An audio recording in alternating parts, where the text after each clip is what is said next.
Assalamualaikum warahmatullahi wabarakatuh. Halo anak-anak ibu, ketemu lagi dengan Cik Gunci. Apa kabarnya hari ini? Semoga Ananda semua selalu sehat ya. Jangan lupa siapkan alat tulisnya serta buku tema 2. Kita berdoa dulu yuk. Berdoa menurut agama dan kepercayaan masing-masing. Berdoa mulai.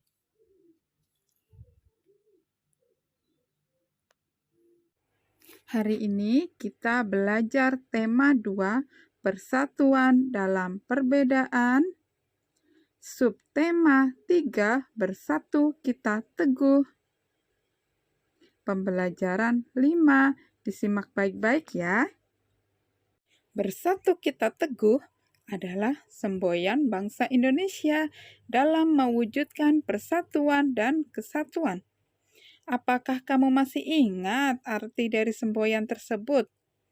Apa makna semboyan tersebut jika dikaitkan dengan makna upaya mengembangkan kesejahteraan rakyat di awal masa kemerdekaan Indonesia? Ayo kita cari tahu.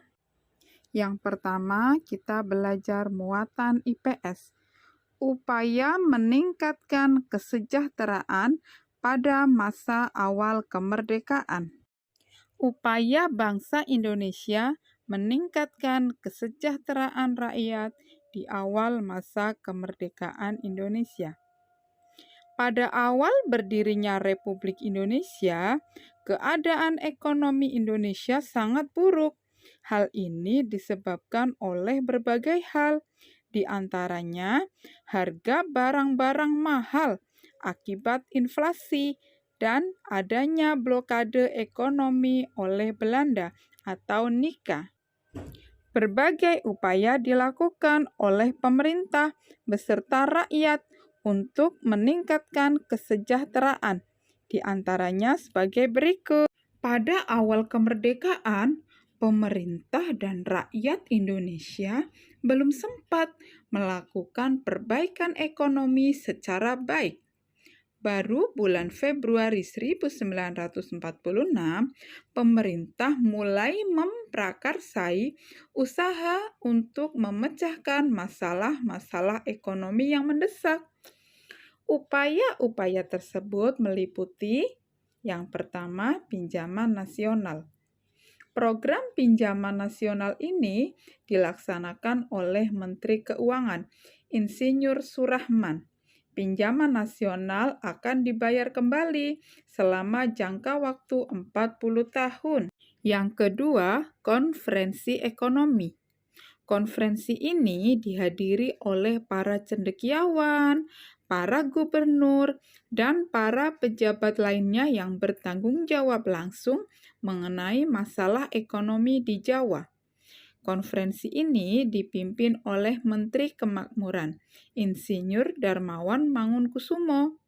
Tujuan dari konferensi ini untuk memperoleh kesepakatan yang bulat dalam menanggulangi masalah-masalah ekonomi yang mendesak, seperti masalah produksi dan distribusi makanan, sandang, serta status dan administrasi perkebunan.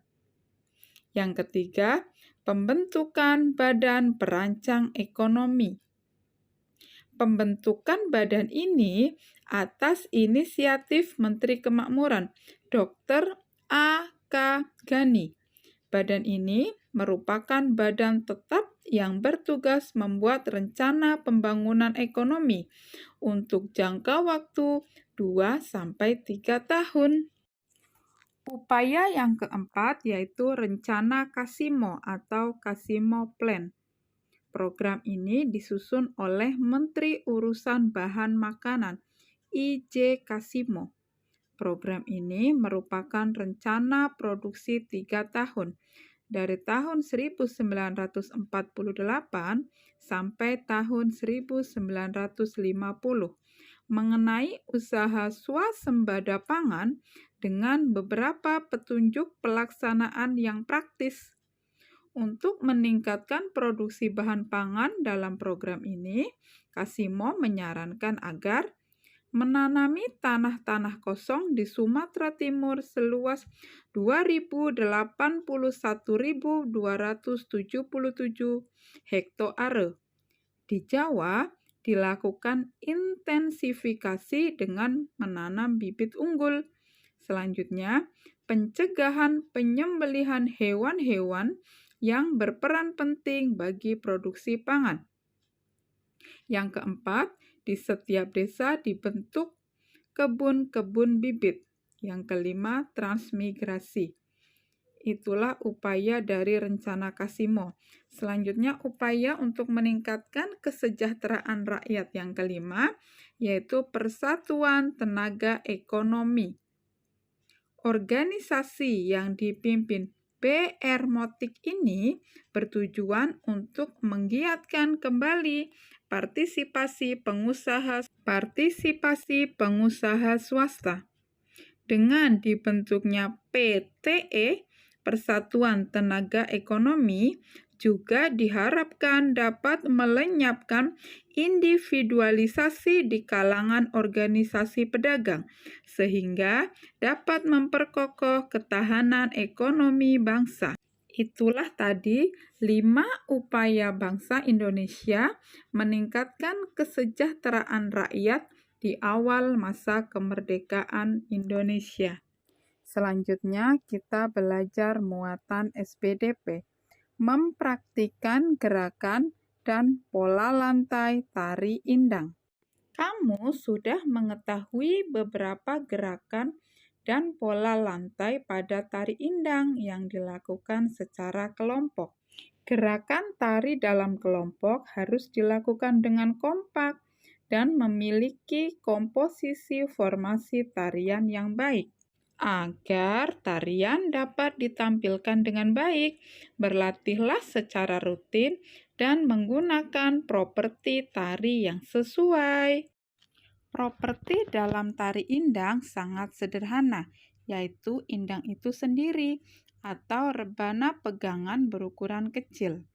Dulu, para penari selalu memakai rebana ini dalam pementasan.